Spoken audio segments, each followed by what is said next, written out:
Pregnancy এবং ডেলিভারির excitement তো হয়ে গেল, সন্তান এসে গেল ঘরে। তো সেই বান্ডেল অফ জয় নিয়ে ফিরলেন। বাড়ি ফিরে শুরু হলো আসল সমস্যা। বাচ্চা কাঁদে, বাচ্চাকে খাওয়াতে হয়, নিজে খাওয়ার সময় পাওয়া যায় না। রাতে শোয়ার সময় কেঁদে ওঠে অন্তত 2-3 বার, রাতে উঠে উঠে ফিড দিতে হয়। তার সঙ্গে আছে শরীরে অস্ত্রোপচার অথবা ভেজানাল ডেলিভারি রিলেটেড ব্যথা, ভালো করে বসা শোয়া দুটোই দুর্বিষহ। এই অবস্থায় মনে হয় যে কি ফেরে পড়লাম, কবে থেকে মুক্তি, কেন এই রাস্তায় হাঁটলাম। হয়তো খানিকটা চেনা চেনা লাগছে। অর্থাৎ সন্তান যখন আমরা প্ল্যান করছি, আমরা পরবর্তী যে এই ঘটনাগুলো, এই দিনগুলো যে আসবে সে সম্পর্কে কিন্তু আমরা আগে থেকে তৈরি ছিলাম না। আবার এটাই দেখি আমরা দ্বিতীয় সন্তান যখন কেউ নিচ্ছেন, তাদের আবার জানা থাকে যে এরপর এই ঘটনাগুলো আসবে। সেজন্য তারা আবার আগে থেকেই অনেকে একটা অকাল্ট স্ট্রেস, একটা লুকোনো একটা স্ট্রেসে ভোগেন। তার মানে আমরা জানি যে সন্তান হওয়ার পরে আমাদের কিন্তু একটা অন্য ধরনের স্ট্রেসের মধ্যে দিয়ে যেতে হয়। বাচ্চা যতদিন পেটে থাকে ততদিন তো নিজে খেয়ে নিলেই বাচ্চার খাওয়া হলো, নিজে ঘুমিয়ে পড়লেই খানিকটা হলো বাচ্চার ঘুম হয়ে গেল। কিন্তু যখন বাচ্চা শরীরের থেকে আলাদা হলো, তখন তাকে খাওয়ানো, তাকে ঘুম পাড়ানো, তাকে বার্পিং করা, তার সুবিধা অসুবিধে দেখা, তাকে গরম রাখা, ন্যাপি চেঞ্জ করা, তার সঙ্গে নিজের খাওয়া দাওয়া, স্নান, বাচ্চার রিলেটেড যে কাজ আছে সেগুলো করতে হয়। অনেকের ঘরে হয়তো কেউ না কেউ অ্যাসিস্ট করেন বা ন্যানি থাকে, সেই সাহায্যটুকু পান। অনেকে আবার সেটুকুও পান না, সবটাই একা হাতে করতে হয়। কারোর কারোর হয়তো হাজব্যান্ড তার কাজকর্ম সামলে কিছুটা ঘন্টা বাড়িতে দিতে পারেন, কারোর কারোর হাজব্যান্ডের সেই সুযোগ নেই, অনেকক্ষণ বাইরে থাকতে হয়, ফিরে এসে তাদের আর করার সুযোগ থাকে না। এই সবগুলো নিয়েই কিন্তু জীবন।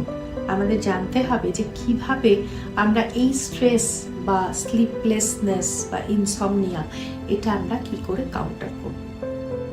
প্রথম হচ্ছে, জিনিসটা নিয়ে অহেতুক স্ট্রেস নেবেন না। ঘরে ঘরে এটাই হচ্ছে, শুধু আপনার হচ্ছে না, অনাদি অনন্তকাল ধরে যারা সন্তান নিয়েছেন তাদেরই এটা ফেস করতে হয়েছে। এই জিনিসটাকে যদি আপনি প্রথম থেকেই খুব কঠিন করে ভেবে থাকেন, তাহলে এটা করা আরো কঠিন হবে। অর্থাৎ এটাকে নর্মাল হিসেবে মেনে নিন। আর মাথায় রাখবেন যে আপনাকে কিন্তু নিখুঁত হতে হবে না। সন্তান মানুষ করার কোনো ফিক্সড প্রোফর্মা নেই, ফিক্সড কোনো ফরম্যাট নেই, কেউ আপনার মূল্যায়ন করছে না। আপনার আর আপনার সন্তানের মধ্যে যে বন্ডেজ, সেটা একটা স্বর্গীয় বন্ধন, এবং এনজয় করুন এই মাতৃত্বটা। আর বাচ্চাকেও তার খাওয়া, তার ঘুম, তার বেসিক কেয়ার, এর বাইরে সে কখনো কাঁদবে না, তাকে কন্টিনিউয়াস না কাঁদিয়ে রাখা আপনার দায়িত্ব। এই ধরনের যে আইডিয়াসগুলো, এগুলো থেকে বেরিয়ে আসুন। বাচ্চা কাঁদে, বাচ্চাকে কাঁদতে দিন। যদি বাচ্চা খেয়ে থাকে, ব্যথা না পায়, পটি হিসু ঠিক করে করছে, সেক্ষেত্রে আপনি কাজ করছেন আর বাচ্চা কাঁদছে মানেই কিন্তু ছুটে গিয়ে বাচ্চাকে ধরতে হবে না। বিশেষত আমরা দেখি যাদের বাড়িতে একটু বড়রা থাকেন, তারা কন্টিনিউয়াসলি মাকে এই ব্যাপারে ডাক দিতে থাকেন। বাচ্চা কাঁদছে, তুমি কোথায়? বাচ্চা কাঁদছে, ওকে চুপ করাও। বাচ্চা কাঁদছে, ওকে দুধ দাও। এটা কিন্তু একদমই ঠিক নয়। বাড়িতে বাচ্চাই তো কাঁদে, বাচ্চার বাবা তো কাঁদে না। সুতরাং এটা মাথায় রাখতে হবে যে সব নবজাত বা সদ্যজাত শিশু যদি বাড়িতে থাকে, সে কাঁদাটা কোনো বড় ঘটনা নয়। আপনার স্ট্রেস 50% কমে যাবে যদি মাথায় রাখেন যে বাচ্চা কাঁদতে পারে, বাচ্চা, the baby has every right to cry.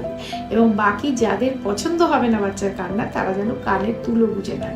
এটা বলতে শিখুন যে বাচ্চা যদি ঠিকঠাক খাবার পায়, বাচ্চা যদি ইনজিওর না হয়, তার যদি ন্যাপি ভিজে না থাকে, বাচ্চা কাঁদলেই আপনাকে সঙ্গে সঙ্গে গিয়ে ধরতে হবে না। অনেক সময় বায়না করার জন্য ওরা কাঁদে, কোলে ওঠার জন্য কাঁদে। এটা 1 নম্বর। Be comfortable with the cry of the baby. This is most important to reduce the stress. এবং যখন আপনাকে বাড়ি থেকে বলছে যে ওকে থামাও, ও যেন না কাঁদে, তাকেও এটা খুব সুন্দর করে মিষ্টি করে শুনিয়ে দিন যে বাচ্চা কাঁদে, এটা একটা স্বাভাবিক ঘটনা। 1 নম্বর। দ্বিতীয় হচ্ছে, রাতে যেহেতু ঘুমটা ডিস্টার্বড হবে মায়ের, কারণ তাকে উঠে উঠে বাচ্চাকে বারবার ফিড দিতে হবে, সেজন্য আমরা বলি অভ্যাস করুন বাচ্চার ঘুমের সঙ্গে নিজেকে ঘুমিয়ে পড়ার। অর্থাৎ বায়োলজিক্যাল যে স্লিপ ক্লক, সেটাকে সেট করুন। বাচ্চার স্লিপ ক্লকের সঙ্গে। তাহলে বাচ্চা যখন দিনের বেলা পড়ে পড়ে ঘুমোচ্ছে, সেই সময়টা আপনিও পড়ে পড়ে ঘুমোন এবং বাড়ির লোককে এটাই জানিয়ে দিন যে এটাই আমার ঘুমের সময়, আমি যখন বাচ্চা জেগে থাকবে তখন বাকি কাজকর্মগুলো সারবো। কিন্তু বাচ্চা যখন ঘুমোয় সেই সময়টা make use of those Times, যাতে করে আপনার ঘুমটা ঠিক করে হয়ে যায়। বলছি শুনতে খুব কঠিন লাগছে, কিন্তু এত কঠিন নয়। এটা একটা রুটিন, যদি আপনার জানা থাকে how to manage your slip clock, তাহলে কিন্তু খুব অসুবিধে হয় না। অনেক সময় আমরা দেখেছি বাচ্চা শরীরের টাচ চায়, বাচ্চাকে নিয়ে ঘুমিয়ে পড়তে বডির টাচ রেখে সেটাও কিন্তু ধীরে ধীরে শিখতে পারেন। শুয়ে ব্রেস্ট ফিড দেওয়াটা খুব উচিত নয়, নানা ধরনের অ্যাক্সিডেন্ট, স্ক্রিপ ডেথ এগুলো হয়, সেটা অ্যাভয়েড করবেন যথাসম্ভব। ঘুমিয়ে ঘুমিয়ে বেবিকে ফিড দেবেন না, বাচ্চার চোকিং হওয়ার ভয় থাকে। So feed the baby when you are completely awake. অনেক সময় একটু বয়স্করা বাড়িতে বলেন শুয়ে পাশ ফিরিয়ে ফিড দিয়ে দাও, সেটা কিন্তু আমি ঠিক মনে করি না, কেননা খুব যারা ইনএক্সপিরিয়েন্সড তাদের পক্ষে এটা একটা বিপদের কারণ হয়ে যেতে পারে। আর ফিড দিয়ে অবশ্যই বার্পিং করার নিজে ঘুমিয়ে পড়ার আগে।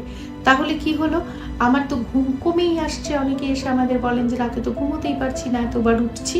সেই জন্যই আমি বললাম যে বাচ্চার ঘুমের সঙ্গে নিজের ঘুমটাকে অ্যাডজাস্ট করুন, এবং বাচ্চা যদি জেগে থাকে, নিজে নিজে হাত পা ছুড়ে খেলা করে অথবা একটু কাঁদেও, যদি পাশে কেউ বসার নাও থাকে, ঘুরে ফিরে নিজের হাতের কাজগুলো সেই সময় সেরে নিন। এতে করে কিন্তু স্লিপ সাইকেলটা অনেকটা আপনার ক্ষেত্রে মেনটেন হবে। কারণ আমরা বলি অন্তত 6 ঘন্টা বা 7 ঘন্টা স্লিপ দরকার শরীরের রিপেয়ারের জন্য। প্রচুর বেশি পরিমাণে জল খান, সুষম আহার করুন, একসাথে অনেকটা বেশি খাবার খাবেন না, অল্প অল্প পরিমাণে বারবার খান। আর খাবারে যেন অবশ্যই প্রচুর পুষ্টিকর শাকসবজি, সিজনাল ফ্রুটস থাকে। সিজনাল ফ্রুটসের একটা অ্যান্টিঅক্সিডেন্ট ভ্যালু থাকে, যাতে করে ক্লান্তি অনেকটা কমিয়ে দেয়। তাহলে কি বললাম, ঠিকঠাক খাবার খান, যতটা পারেন রেস্ট করার চেষ্টা করুন, বাচ্চার স্লিপ সাইকেলের সঙ্গে নিজের ঘুমের সাইকেলটা অ্যাডজাস্ট করার চেষ্টা করুন।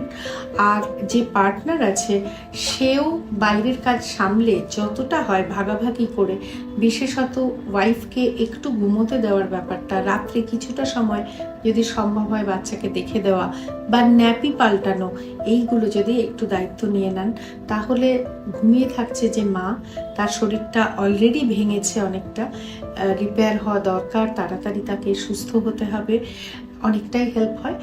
অর্থাৎ যদি দেখা যায় যে হাজব্যান্ড ওয়াইফ দুজনেই মিলেমিশে যতটা পারা যাচ্ছে এই রেসপন্সিবিলিটিগুলো পালন করার চেষ্টা করেন, কখনো দেখা যায় টপ ফিড দেওয়ার জন্য একটু বানিয়ে দিতে হয় দুধটা, যে ক্ষেত্রে বউ ঘুমোচ্ছে, আচ্ছা একটু ঘুমিয়ে থাক, ওরও একটু ঘুমটা পূরণ হয়ে যাক, এগুলো যদি হাজব্যান্ড একটু কেয়ারিং হন, তাহলে মেয়েটির পক্ষেও কিন্তু, যে কিন্তু আগে অনেকেই প্রথমবার মা হয়েছে, এর আগে মা হয়নি, তার অভিজ্ঞতাও নেই, তার ক্ষেত্রেও অনেকটা সুবিধে হয়। কোনো বাড়িতে আমরা দেখেছি বড়রা থাকেন, বাচ্চার কোনো অসুবিধে হলে বাচ্চাকে ধরার জন্য তারা আসেন, সেটা একদিক দিয়ে যেমন ভালো, আরেক দিক দিয়ে অসুবিধে হচ্ছে এনারা আবার অনেক সময় একটু মিসগাইড করেন।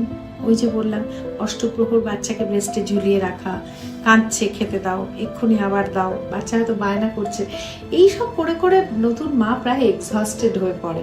সুতরাং তারও জানা দরকার যে কতটুকু বাচ্চার বেস্ট অফ ইন্টারেস্টে ঠিক, কতটুকু প্রয়োজন আর কতটুকু অপ্রয়োজন। নিজেকে প্রায়োরিটাইজ করাটা ভীষণ জরুরি। মা হয়ে যদি একবার এটা ভাবতে শুরু করে যে তার আর কি, সে তো মা হয়ে গেছে, এবার তার জীবনটা তো সন্তানের প্রতি নিবেদিত, সেটা কিন্তু ঠিক নয়। আজকের দিনে বিশেষত বলছি, মা নিজে সাধারণত দেখা যায় শিক্ষিত এবং তাদের একটা পার্সোনালিটি অলরেডি থাকে, সেই জায়গাটায় পৌঁছে যদি নিজেকে মিটিয়ে দেওয়া এইভাবে সন্তান মানুষ করতে হয়, তাহলে এই মেয়েগুলি বা সদ্য মা যারা হচ্ছে, তারা অদূর ভবিষ্যতে গিয়ে অসম্ভব ফ্রাস্ট্রেশনে ভোগে এবং তারা ডিপ্রেশনে ভোগে, অনেকে তারা এর থেকে বেরিয়ে আসতে পারে না। সেই জন্য নিজেকে প্রায়োরিটি দিতে সন্তান হওয়ার প্রথম দিন থেকে শুরু করুন এবং এটা সবাইকেই বুঝিয়ে দিন যে priority of the mother is also important. বাড়ির সবাই যদি সেটাতে একটু কোঅপারেট করেন, তাহলে কিন্তু জিনিসটা সর্বাঙ্গ সুন্দর হয়। আজকের জন্য এটুকুই, ভালো থাকবেন, নমস্কার।